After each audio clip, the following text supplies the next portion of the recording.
We are Absolute Radio, and right now, you're listening to Frank Skinner's section of the broadcast. I am Frank Skinner. It's a bit like I Am Robot, Will Smith. I am Frank Skinner, and I'm with Alan Cochrane, the Cockerel, as we like to call him. And Emily Dean.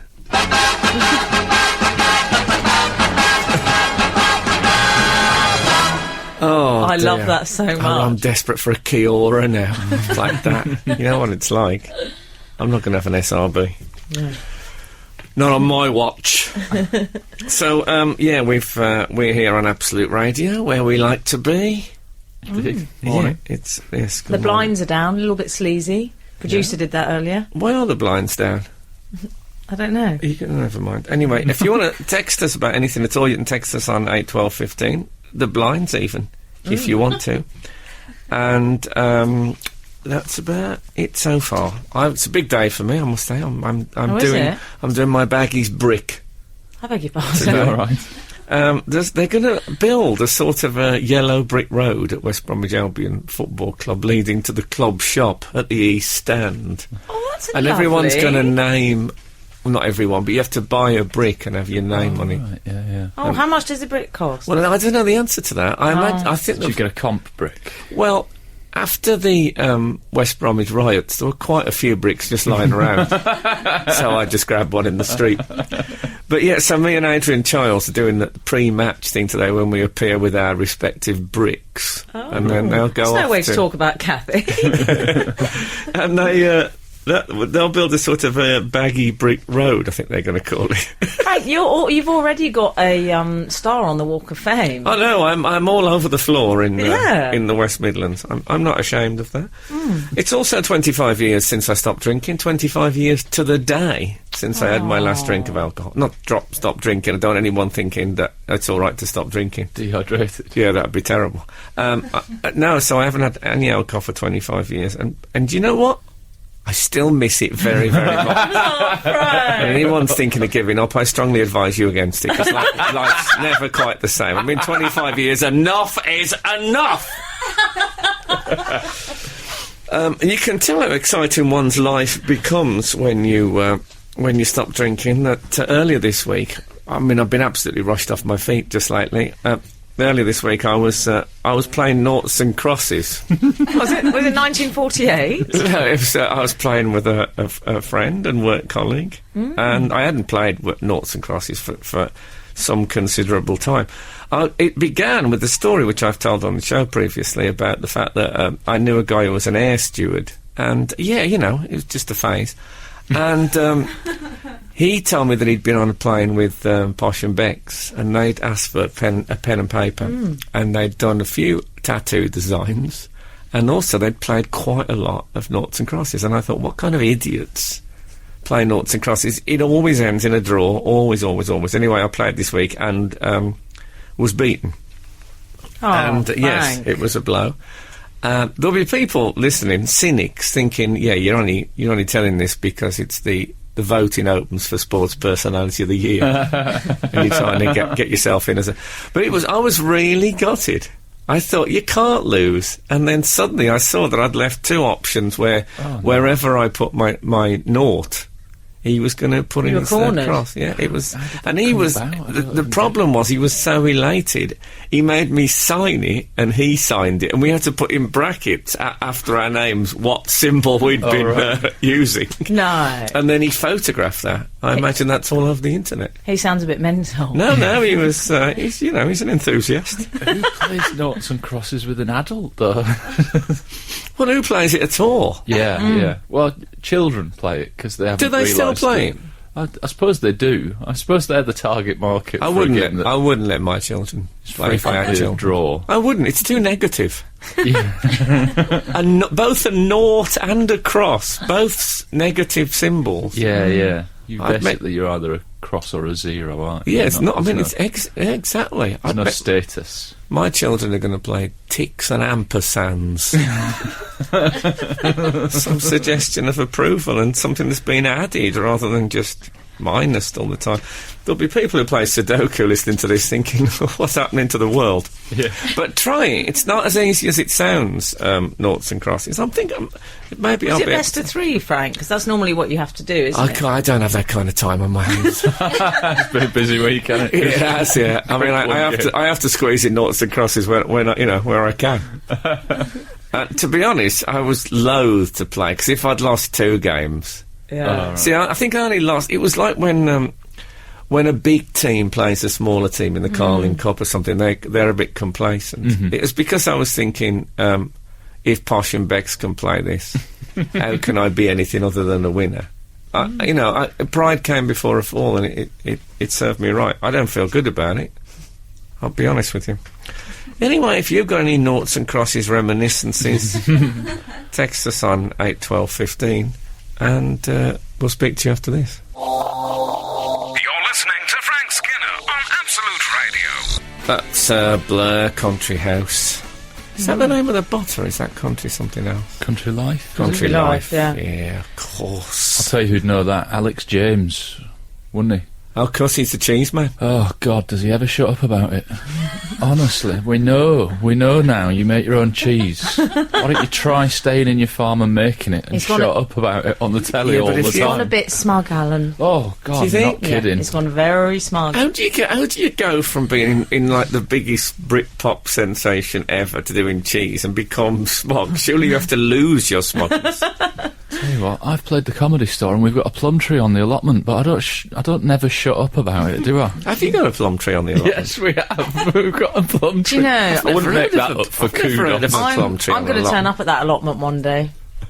I will. And do what? I don't know, I just like the idea. It's like a royal visit. Like when the Queen opens a garden centre. You would be the most glamorous on I that would. allotment. I'm gonna go there one night. I'm gonna take out a small set of tweezers, remove all the stones from the plums, and replace them with Diamante clasps. Oh, that would be good. Imagine then when you eat that plum, you think, "Wow, what's happened here?" I think, "Hold on a minute, I've got one as well." Imagine the confusion. I can imagine the dental work that might lead to. But I hadn't thought about that. When someone puts a coin in a Christmas pud, wouldn't it? Looking back, the whole idea was reckless. I'm glad we nipped it in the bud. I'm sorry to have Yeah, suggested it. Frank, we've had a lot of texts and emails in about noughts and crosses on Absolute 1940s. It's This is like that fabulous bull that really news. I think we could bring down the British gaming industry to its knees, because everyone will just get a pen and paper instead. It's much cheaper than Grand Theft Auto. And you can play your own music in the background. That's a good Exactly. point. That is a good point. Julius, however, says it's a flawed game. If you start, you can always win. Is that right? Well, that's according to Julius. I suppose Julius has an advantage from having lived for hundreds of years with the name Julius. That's great. That's not a modern name, is it, Julius? He's obviously got some kind of reincarnation trick going Do you on. think? You don't think it's the et tu brute? I don't know what the et tu brute is. That's what Julius Caesar said when Yes. Brutus arrived with the other conspirators. Yeah, of course. it was his last words, darling. Oh, right. Ides Sorry. of March and all that. Now, listen, we've got, also from Felicity, I was playing noughts and crosses with the 5-year-old I babysit the other day. Without me letting her, she won. Complacency is a killer in noughts and crosses. It is. I think that's one thing we've all learnt this morning. It really is. Yeah. That you've got to take every game on its merits. When it comes to noughts and crosses, to be a champion, you have to think like a challenger. Oh, yeah. Oh, Play the game, not Frank, the I love occasion. that. Exactly. All these, I mean, it's full of cliches, the world of noughts and crosses, as we know. I haven't got a noughts and crosses story, but I think I... Well, then get out. I forgot. I didn't realise it was part of the remit.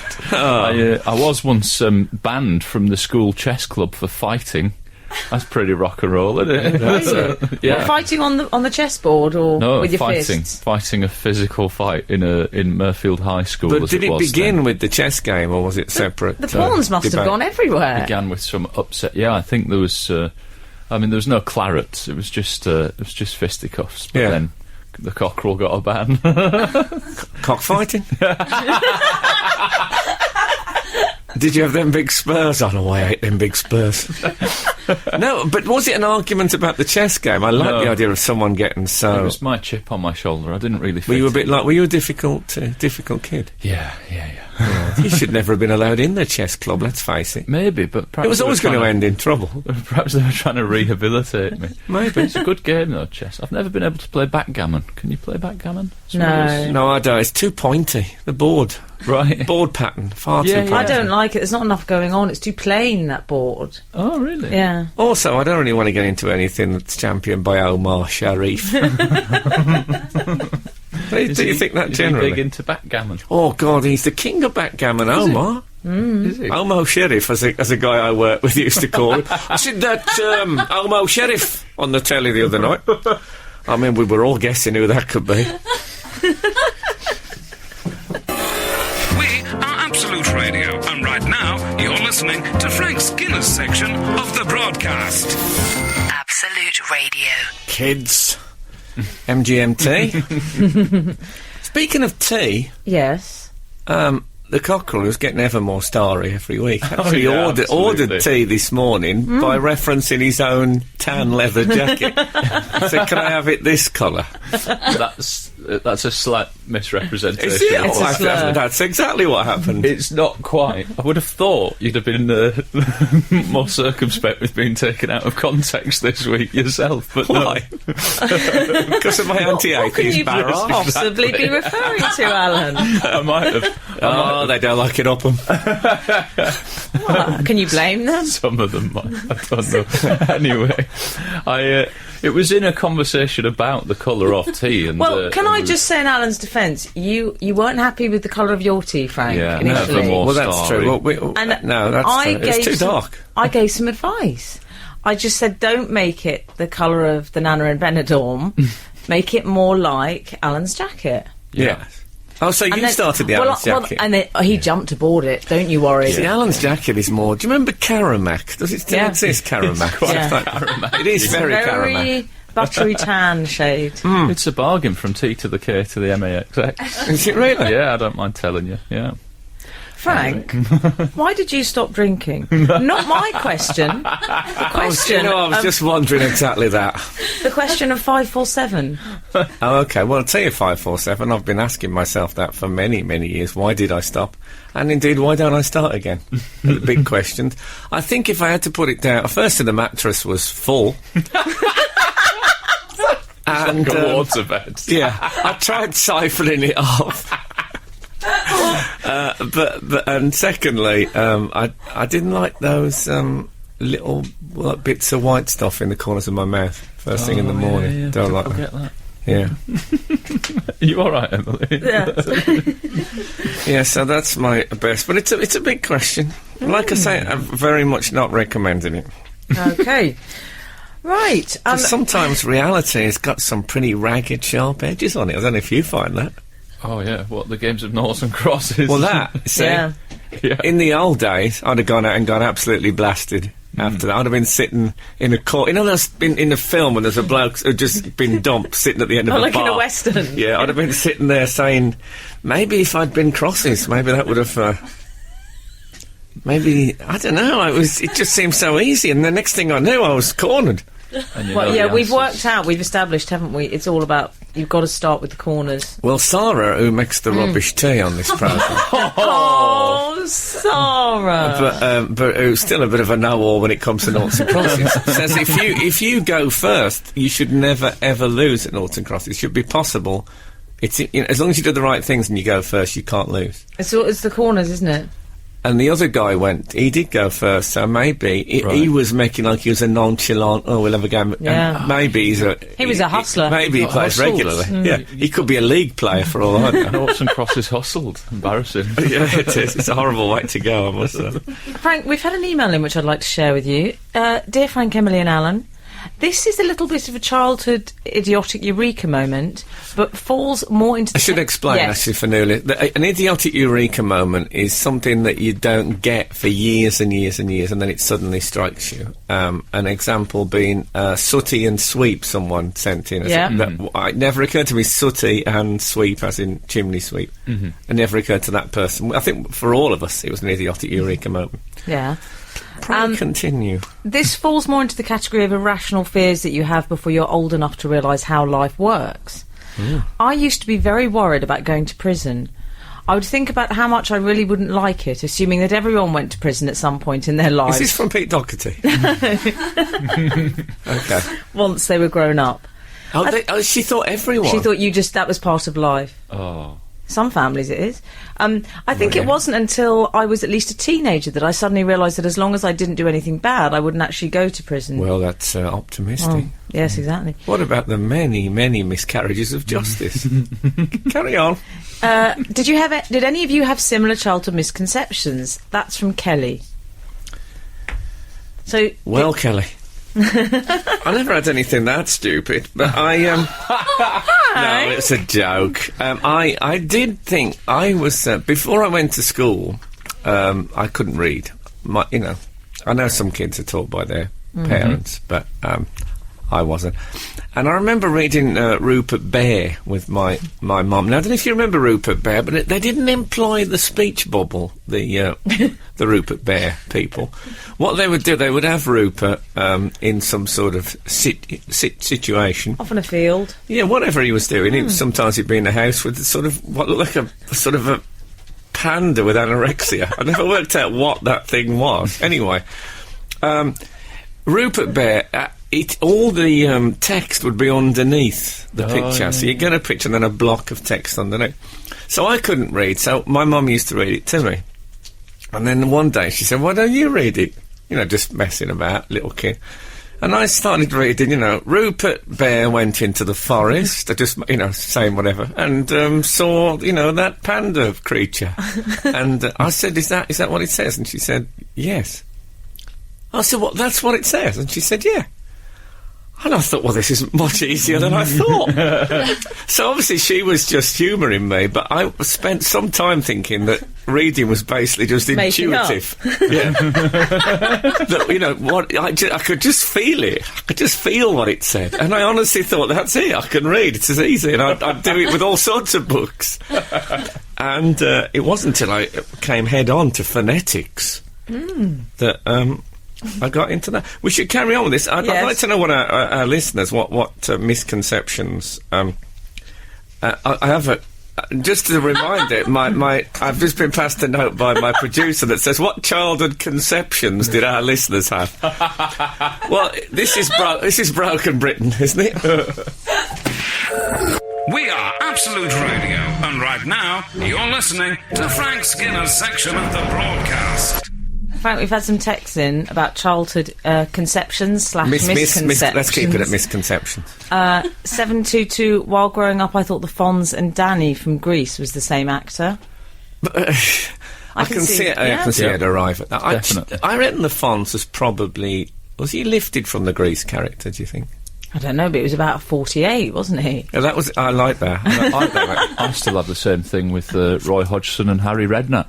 They're two peas in a pod, aren't they? Do you think so? I think Roy Hodgson looks like he's made out of old bits of Harry Redknapp. That's what I think. If Harry Redknapp is a sort of a plasticine figure, Roy Hodgson is the leftovers all melded together. That's my theory. Well, I don't know if I can accept this criticism of the West Bromwich Albion manager. What about me and Nigel Clough? That was my male looky-likey when I was growing up. Really? Someone said that to me. Not the most insulting, but one of them. A guy said to me, "Oh yeah, you remind me a bit of Nigel Clough." Can't really see it. I hope that wasn't in the very midst of passion. No. He never made it that far. No. The move to Liverpool was a mistake. Anyway, we can't talk about football. No. We'll be stepping on Wrighty's toes. I say the toes of Wrighty. That's what we'll be stepping on. I did that once at a premiere. We've had another text in from Damien in Felixstowe. Hola, Frank and Co. Oh, Spanish, early on. I just assumed that the world used to be in black and white because of old films, etc., being in black and white. Well, I've heard this. I didn't think anyone actually believed that, but I have heard that said before. I don't know about... This might be a misconception I still carry on. Am I right or am I wrong that dogs only see in black and white? Oh, is that true? Well, that's what I've always heard. Oh, that's interesting. Our listeners will tell us. I don't know how we would know that, though. I mean, it's not like they're ever describing anything to you, and they just only... No, but you could test them on stuff. You can test them on stuff. Well, I must say, I have seen them stop at a traffic light. But only to urinate on it, to be fair. No, I've always heard that to be true. I might have discovered a misconception of my own. I remember having a debate, I think it was with... Anyway, about the fact... You know those pictures you get of dogs playing snooker in bars? Yes. That'd be a long game. You don't want to be playing snooker in monochrome. Well, I'm a bit colourblind. I'm quite colourblind, and every now and again, playing snooker, I'll be staring at the brown, thinking, "Is this red or brown?" Under certain light, I can really get confused. Oh, poor me. Have you been? True. Have you been eating dog food on the quiet? I wonder if you could... Anyway, there'll be someone who knows, because I find there is one of our listeners, I often refer to you, our listeners, as Ugle, because you just know everything. Between you know everything in the world there is to know. So someone will know whether dogs can only see in black and white. See, I sort of grew up just assuming everyone dabbled with LSD at some point in their lives. Yeah, there was a reason for that, though, isn't it? Yeah. Yes, I can see that. Yeah. I did think, though, in pools, if you went into a pool that... I think I'd seen that James Bond film where the shark came out. I thought that was sort of all pools that would there was a shark underneath. Oh, really? And then it was just a sort of Russian roulette thing that you either got out or you didn't. Right. All masses of water. There was the facility for a shark to come out. You see, in Langley Bats, I just assumed it wouldn't get past the excrement. But it would go down before that with some sort of terrible pollution.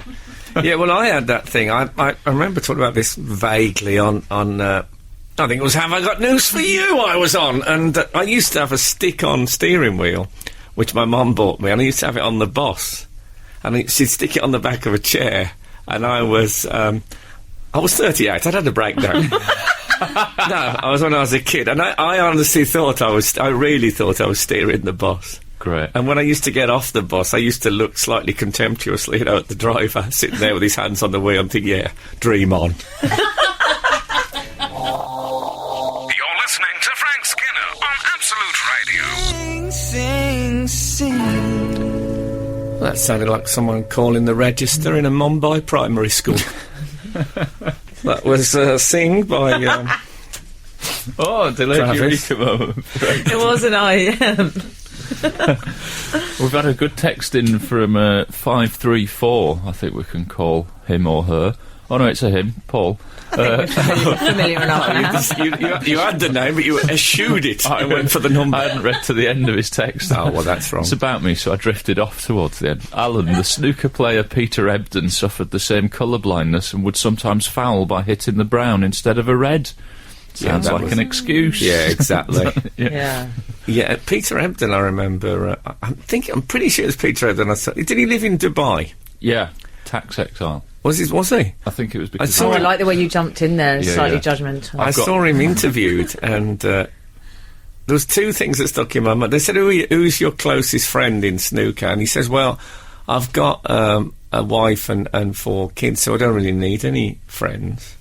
And I thought, that's an interesting... that the idea that they sort of replace as their... Oh, that's it, 4 kids? I don't think I need any friends in it.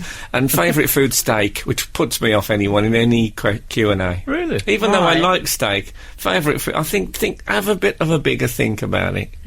Steak. Come on, Peter. And also, he wouldn't know if it was well done or rare.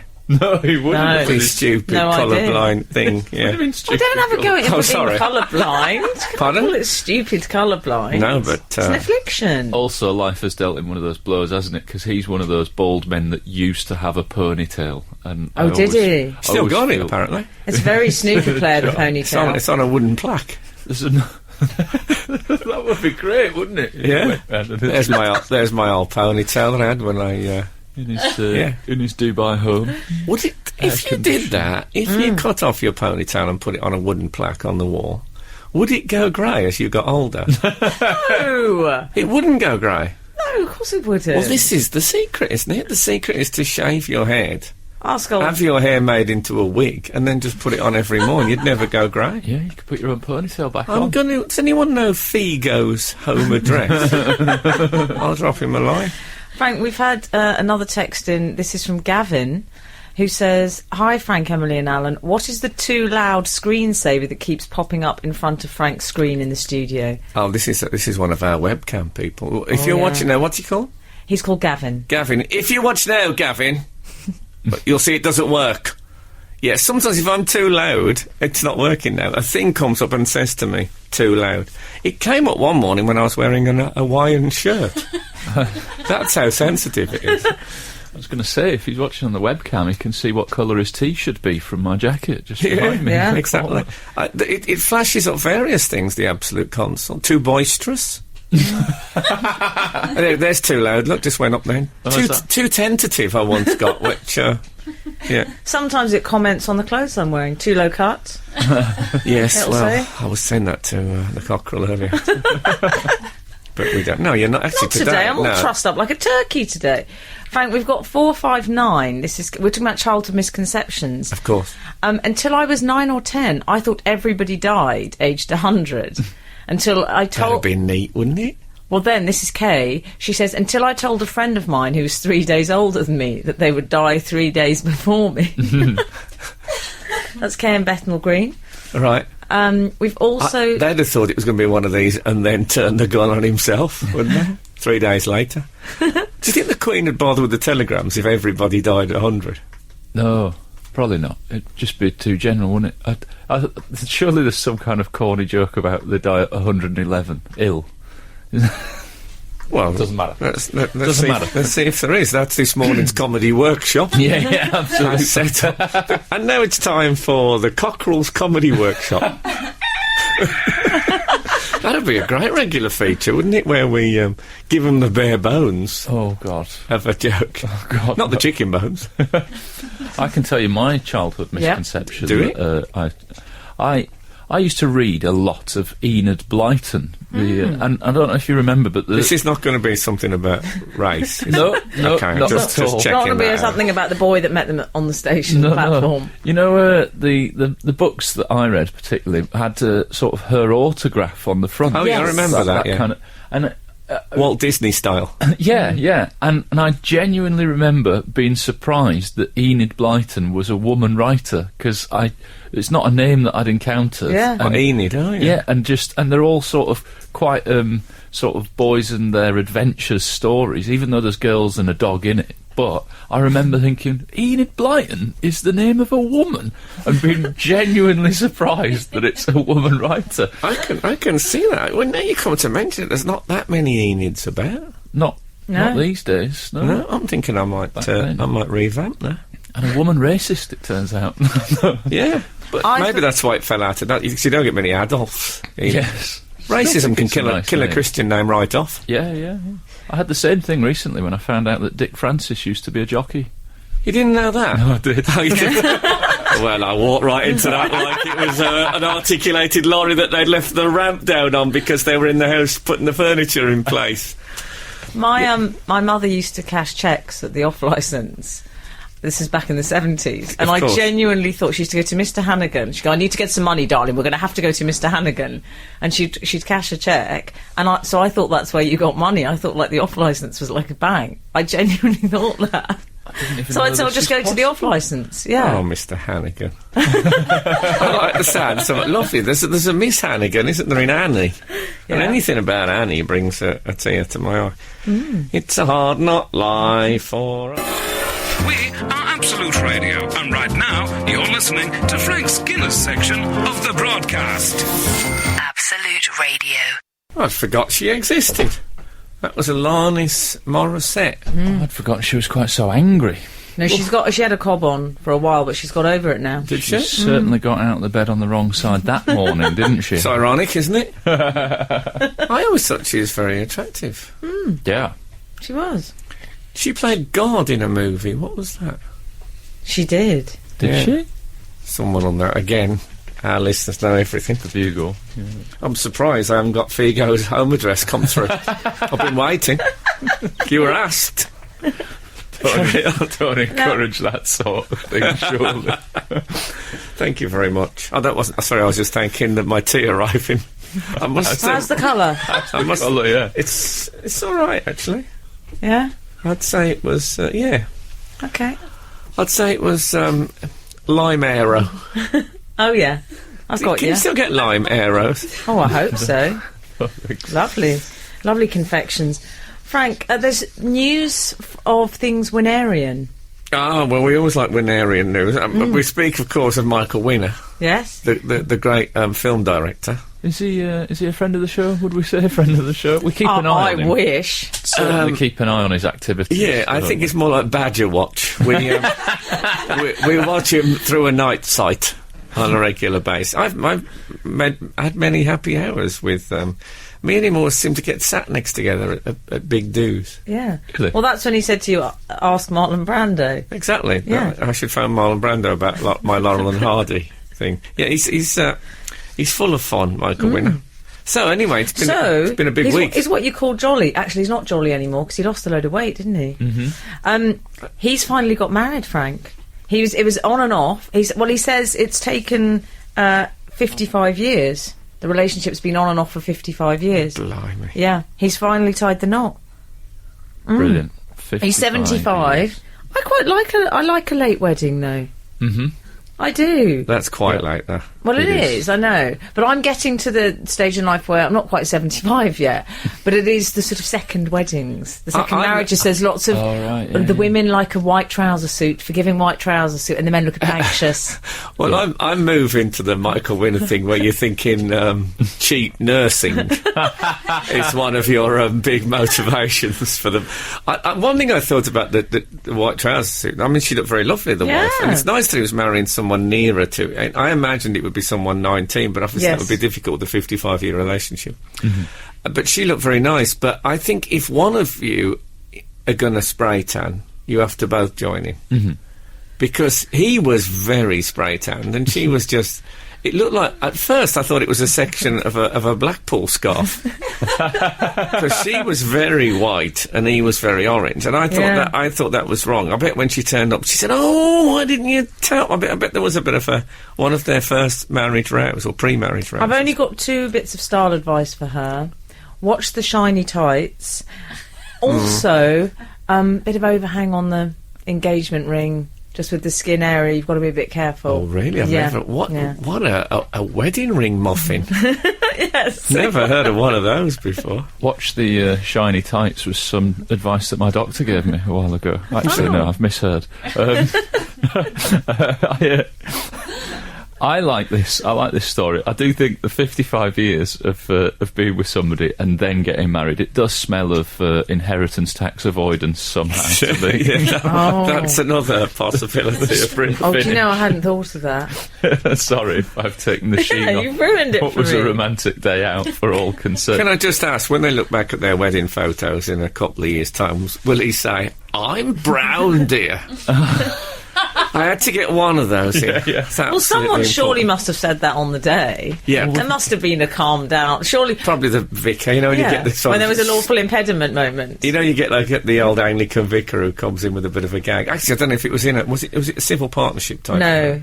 It was civil partnership. No. It was it was Chelsea Registry Office. Yeah. Oh, okay. Yeah. The last time we talked about him, he was putting his house on the market because the light bulbs were so expensive, and now he's getting married in a registry office. Yeah, he's gone into a big sort of whirlwind. Thrifty winner. I like there was only 2 other people at the wedding, and it was Michael and Shakira Kane. Of course. I suppose he thinks if you got them, you don't really need anybody else. I mean, that's great booking, though. Booking. The thing is, he's the biggest name dropper in the world, so he probably would only invite people who'd be really impressive names to drop. Yeah. So no one else probably quite. I'd have gone. They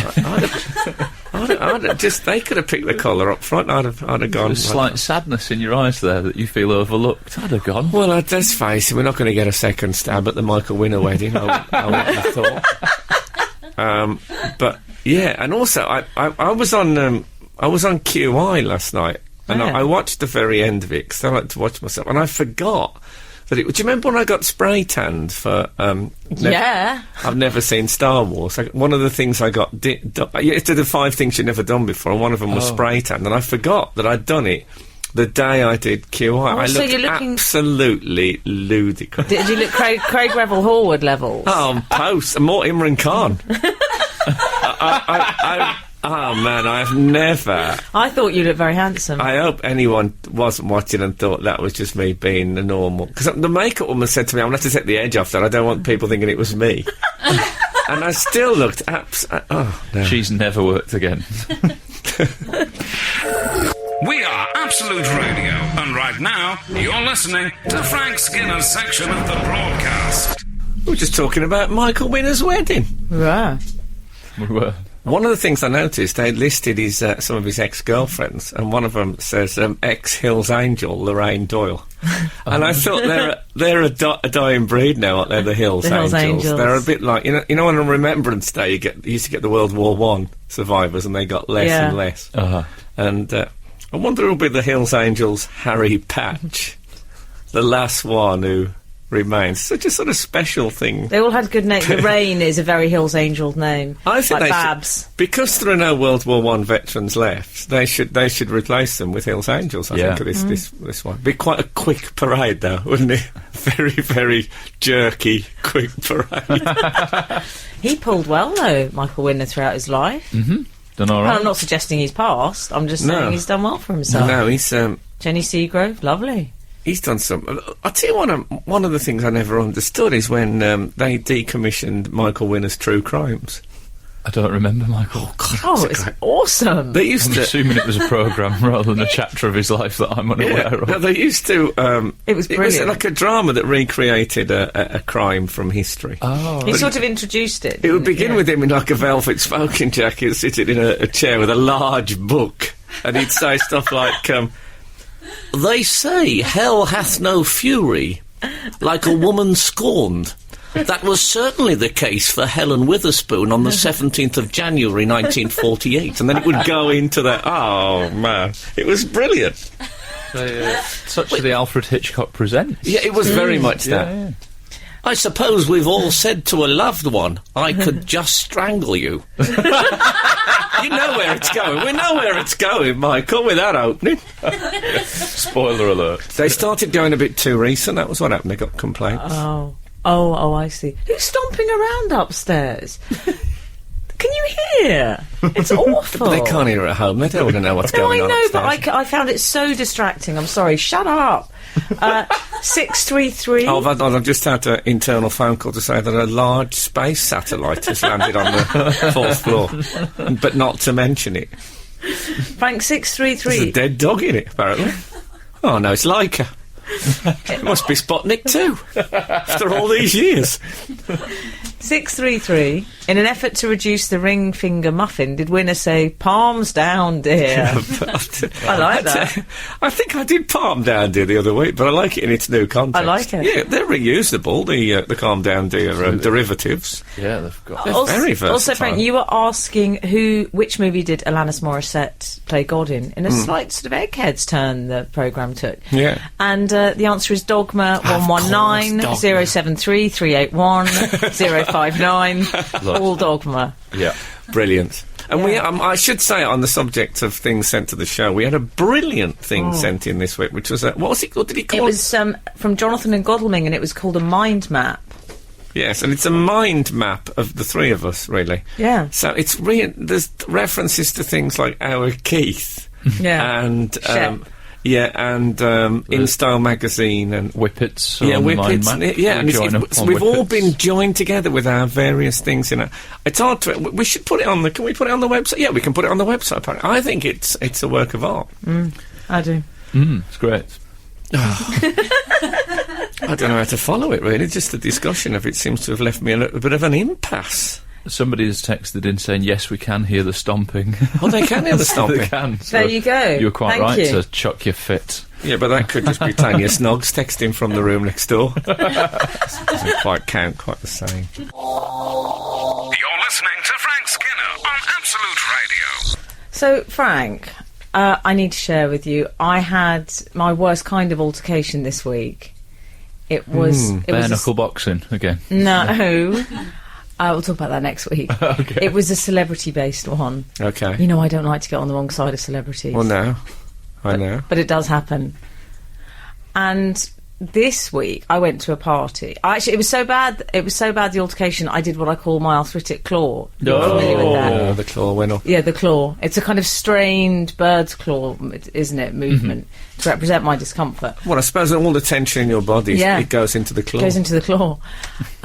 So I was it was the St Pancras Hotel. Lovely. They've refurbished it. Lovely. Is that right? Yeah. Very Famous swell. champagne bar or something there, isn't Yes. Oh, this is all over my head, I must say. Well, this was it was a posh party. Yes. What was the occasion? Are you allowed to say? Yeah, I think it was for Wallpaper magazine, which is a posh kind of design interiors magazine. I've seen it on the racks. Yeah. And I get introduced to this guy. Sturdy paper it's printed on. Very sturdy. Very sturdy. It's almost card. Yeah. If you were interested in papier-mâché, you'd be going straight to that, wouldn't you? Well, I don't know. It takes some soaking. Papier-mâché, I'll go cheap stuff. Hence the word pulp. Oh, yeah.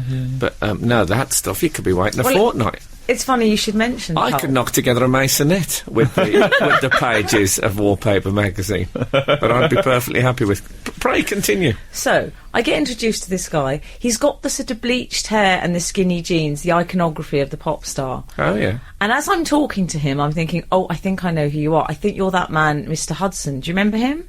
What, from upstairs, downstairs? No! It's not how I remember him. I remember him as a sandy-haired Scots gentleman. Not Gordon Jackson. Gordon Jackson. Okay. No, he wasn't there. He's no longer with us. This is Mr. Hudson. Do you know who he is, Alan? No. Can I just say, I feel bad, though, for any Jacko fans listening who didn't know Gordon Jackson had passed on. They've just got it like that suddenly on a Saturday morning. I don't think they can consider themselves Jacko fans. That's a different group. He's got... Should we even say he's gone as well? I just think... They're dropping like flies, the Jacksons. Carry on. So, he's quite a sort of trendy and famous pop star. I bet Emma, the producer's heard of him. There you go. Who is he? He's called Mr. Hudson. Oh, Google it was Mr. Hudson. I've never heard of him. Well, I wasn't sure, Frank, either. I wasn't 100% sure. And I thought, I know. What I'll do is ask him vague questions so I can establish. What's his genre? Emma, what would you describe his genre as? Dance. Dance pop. Dance Poppy pop. dance. Yeah. Poppy dance. Let's go with that. Bit of indie. Oh, it's him that does the poppy dance. That, opium-fuelled zigzagging across the dance floor we're all so familiar with. OK, Mr. Hudson. So, I think it's him, but I wasn't 100%. How old is Mr. Hudson? Why are you so obsessed by Mr. Hudson? Well, because I've never heard of him before. I would say 30. I'm going to go 32. OK. I'm guessing that. The listeners will know who he is, trust me.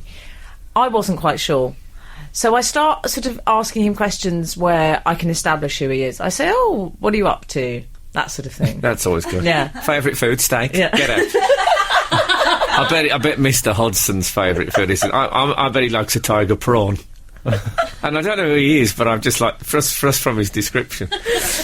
He says... If he's wearing skinny jeans, I imagine he exists entirely on Pop-Tarts. All the empty calories. He's just, Well, after a life of opium dancing. He's doing opium dancing. Anyway, so he starts talking about buildings and architecture, and we're at this kind of design party, and I think, I've got it wrong. He's obviously some big architect or something. He didn't defile the Hudson's Homes, a well-known Catholic charity. I'm intrigued now. I thought I got it wrong, so I thought, maybe he's an architect. He's one of those trendy. So I said, that sounds interesting. He said, yeah, it's he was mentioning name checking all these buildings. So I thought, I'm going to go in there. I just said, so what project are you working on at the moment? Yeah, fair enough. And he said, well, I'm doing up the kitchen, but after that, I hope to have another album out. And I think he was a bit offended. Because he thought I was suggesting he was a builder. I wasn't suggesting that. I didn't think that. Well, I think he was. Do you think he was wrong? See, I would say that you picked exactly the right neutral sentence. What project could be an album? That's what I thought. And it could be a building project. It could be. I remember I did a project on the fishing industry in Scandinavia in geography. Nice. Could have been that if he'd gone back into education. Yeah. He's maybe doing an open university module. He might well have said, I'm doing my dissertation on Oxbow Lakes, but that's not, that's not the point. We're here for the architecture. I thought it was the right thing to do. It didn't work. You were innocent there. Oh, thank you. Well, the pub landlord turned up, after that. Oh, yeah. The actual was it? Al Murray.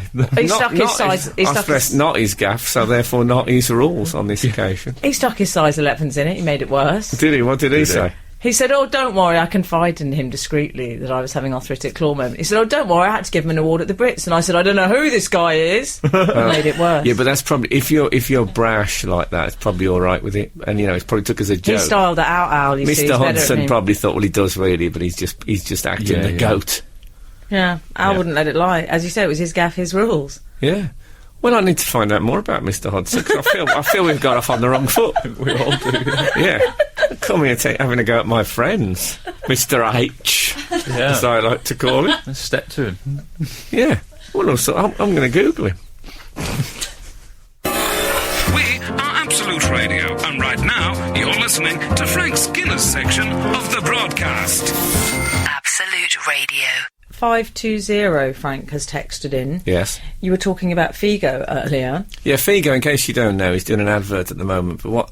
It used to be called Grecian 2000, stuff that you put to stop you going... Not called that anymore. It was a company name with a certain pessimism added to it. They obviously didn't think it was going to last that long. Oh, I like the classical reference there. Yeah. But 2000 is just a bit... Let's all meet up for some Greek 2000. That's what they should have used as their advert. Good. Anyway, he's advertising not having grey hair. Basically. And this is 520 says, my partner is Swedish and she tells me Figo lives in the north of Sweden in a place called Sollefteå in the summer months with his Swedish wife and kids. Lovely. I'm trying to get in touch with Figo at the moment about his about my new method I've come up with, and he lives in Sweden. Lovely. Apparently so. I bet there's no snow on Figo's roof. I bet he dyes it the same colour as the thatch. That would be good if he had a heated black roof. All the other houses just with snow on. That's Figo's house, isn't it? Yeah, all the pigeons and everything all coloured black on his thing. Absolutely jet black. Oh dear. And we've had a good text in for a childhood misconception is based on various misconceptions. Somebody thought everybody went to prison, but we don't. When I was young, I used to think my dad was extremely popular and knew hundreds of people because he was constantly waving at people when driving, who usually waved back. It was a long time before I realised he was just acknowledging other drivers for letting him into a gap in the traffic, etc. That's great. I really like that. They obviously grew up in quite a built-up area. See, it's dying out a bit now, the wave. For a sound wave. Is It's been there replaced anything? by the flashing lights. Oh, you're Is there right, anything Frank. more infuriating than when you let somebody past and they don't give you the wave as they go, and you go, I hate it. I say thanks. Well, I'd say third world poverty. oh yeah. It's more infuriating than that. But, we're all different. As long as he's not a clapper, I don't like a sardonic clapper Oh, to indicate that you've done a poor manoeuvre. No, I don't like that. Oh yeah. Frank, we've I had like to keep a hostile glove puppet in the in the glove compartment. Where else? And I'll wave with that to see if I can shot them. I've never been more delighted than when I stalled it in the car with my son in the back, and he went, "Did you stall it, Daddy, like Mummy does?" 70s child. That's what you need. He'll be at GCHQ before you know where you are with his information. We are Absolute Radio, and right now you're listening to Frank Skinner's section of the broadcast. Need you tonight in excess. Oh, sorry, Michael. Oh, I thought that was Alan singing that. I genuinely did. I completely forgot about Just his... like to clarify to everyone that I was not singing over the end of the song. Oh, no. Steve Wright in the afternoon style. Feels very disrespectful. Does he sing over the song, Steve Sometimes, Wright? Does yeah. he? I he? love Steve Wright. He likes to belt a bit out over the top of the song, just in case anyone at home is pressing play and record. Tell you what he does like. He likes a black garment. Oh, does Tell you what he does like, a cake. I did wonder what... He likes a cake. I will not participate. I love I'm Steve just Wright. saying he's pulled a ripcord. Frank, we've had a text in. No, wrong. It's just wrong. From 942. And this, I think, is Mr. Hudson. Oh, the notorious Mr. Hudson. If it helps to get a measure of the man, I believe he formed a relationship with the fern for a while. The fern. Well, I think it's cotton, not Britain. Oh, well, who knows? Oh, I see, really it's a big... That's how you judge him, isn't it, really, whether it was cotton or Britain. If it was Britain, I respect him in one way for going for the larger lady. Actually, she's not the larger lady. The fact that she's married probably makes him a bad... I don't know. Yeah. I don't know, in this modern day, no one cares anymore. Well, when this came in, and it doesn't say which man it is referring to. How's that the we've been fern discussing. spelled? Fern. Oh, with that's Fern Britain. With a capital F. Yeah. It should really be capital T and capital F, shouldn't it? The fern. But it's, No, that's Fern Britain. yeah. Fern Cotton is F-E-A. It is. I'm afraid the story's out. Because he hasn't specified, he or she hasn't specified which man, though, that we've been talking about on the programme. So at first So I it was might not be looking at- Mr. Hudson. I was thinking, No, is it it Peter is. Ebdon? Is it Figo? Oh, not Who is- Peter Ebdon and Fern Britain. Don't be thinking about. Oh, Could no. be Michael Winner. Peter Ebdon's happily living in Hungary, as we've heard from somebody else. Is that right? Oh, yeah, he's in Budapest now. Well, I've been down the east and I've been down the west and I've even had a point in Budapest. I had can I have a celebrity faux pas retrospective? Oh, yeah, I've had many. What happened was not this year, last weekend, I always kept those two time-based qualifiers mixed up. Last weekend, I had to give up my tenure as president of the Samuel Johnson Society. Oh, yeah. So I handed it over to Susie Dent of Dictionary Corner. I think we spoke about last week. It was a lovely I can't evening. call you SJP anymore, Samuel Johnson President, No. and I loved saying that. No. Yeah, exactly. And so, anyway, I met a guy there who was he was a hotelier. I don't think there's any other word for it. And he was a hotelier in Birmingham. Now, there was an incident in Birmingham which I refer to in my autobiography. Frank Skinner, by Frank Skinner. Purple cover, 2 white dogs. You'll spot it. And anyway, what happened was I used to drink a lot in the 1980s, and I was in a public house in Birmingham called the Garden House. And I saw Kenny Ball and his jazzmen. Are you familiar with Kenny Ball? He was a British trad jazz giant. Such hits as Midnight in Moscow.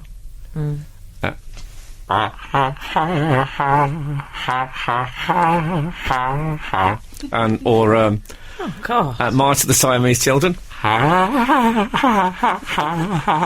We won't do the whole. We won't do his back catalogue. No.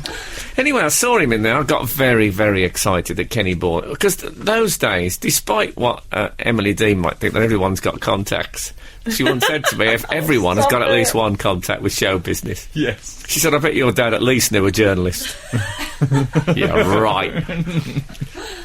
Anyway, I thought it's Kenny Ball. I was absolutely beside myself. It was Kenny Ball and his jazzmen. So I thought, how can I connect with him?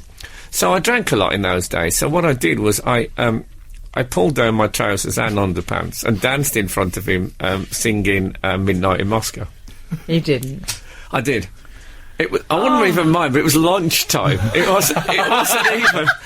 wasn't even like 10:30 in the evening, and I'd been at it all day. In those days, I just topped it up. It's a lovely story to tell on the 25th anniversary of me quitting drinking. It might remember what. Anyway, as I remember it, Kenny, and the jazzmen all. To be honest, I remember the jazzmen laughing a bit more than Kenny did. Mm-hmm. But anyway, it turns out that this hotelier was telling me that Kenny was staying at his hotel at the time. Oh. And he'd said to him, "Anywhere around here for a nice quiet drink on a Sunday afternoon?" And he said, "Yeah, the Garden House." He said Kenny got back. He said Kenny looked visibly shaken when he got in. And this is a jazz trumpeter, you know what I mean? They live pretty wild lives. Mm. And I can't use the actual. Saul's Calvin Classics as well. I took down my Oh God! In other words, I was. I can't believe you did that. I was exposed. As first impressions go, it's quite a big one. Isn't it? Yeah, I thought. Yeah, well, I thought. I don't know how long he's staying. I have to make an impact here, and it seems strangely apt. What with him being Kenny Ball and all. But anyway. He apparently took it very badly and had a go at the bloke and said there was some bloke there who... and then I won't go into Kenny's description, it was more graphic than my own. And this bloke we said, "What, lunchtime?" And you can imagine how the conversation went on. So then this guy read my autobiography and put 2 and 2 together. So he came up to me, probably 30 years on, and told me that it didn't have a happy ending, that Frank. Kenny was distraught. I feel I feel absolutely shaken by that. I know. I'm just glad you never met Dick Francis. Yeah. Well, you know, I was completely naked with Acker Bill. I just clamped myself on his back and wouldn't let go. His bowler came off. Everything. I'd say he slightly faltered on Stranger on the Shore. Like that when because it had lapsed into a Heimlich by that stage. Still, we can't sit here talking all day. Some of us have gone to drive to West Bromwich Albion versus Fulham, and I've got pitch side duties with my brick. Oh, good luck. It's like the 80s. So anyway, if you'd like to sit down for the notices, we've got Not the Weekend podcast will be downloadable from Wednesday. That's, in case you've never heard it, it's a podcast that we do separate from this show. We're not just repeating ourselves. Oh, no. It's original material unavailable elsewhere. There you go. So there's that. Sarah Champion is next. It's been absolutely fabulous talking to you, and if the good Lord spares us and the creeks don't rise, we'll be back next week. Goodbye.